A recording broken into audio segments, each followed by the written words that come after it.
afterwards, when you stood there awaiting the decision, it seems like you got two rounds 1 and 3 pretty clearly. But considering, with the judges, you never know, and especially now, you're facing a hometown fighter. Were you at all worried about the result?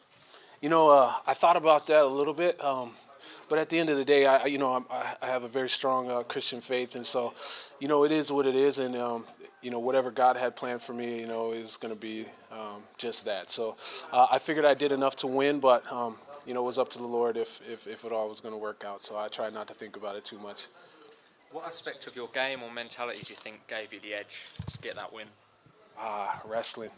I grew up wrestling, and wrestling really saved my life, and it made me, in my opinion, a really tough guy. And I won that fight with wrestling, man. It was, I think wrestlers are some of the toughest athletes out there, if not the toughest. And just that wrestling mentality, that grind, that high pace, and never quit. I think that's what really got me through this fight. You say wrestling saved your life. What do you mean by that?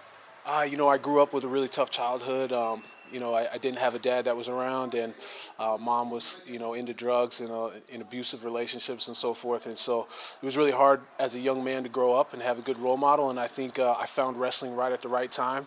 It gave me that discipline. It taught me work ethic and really to, push myself for something greater. And that's what I mean when I say that wrestling saved my life.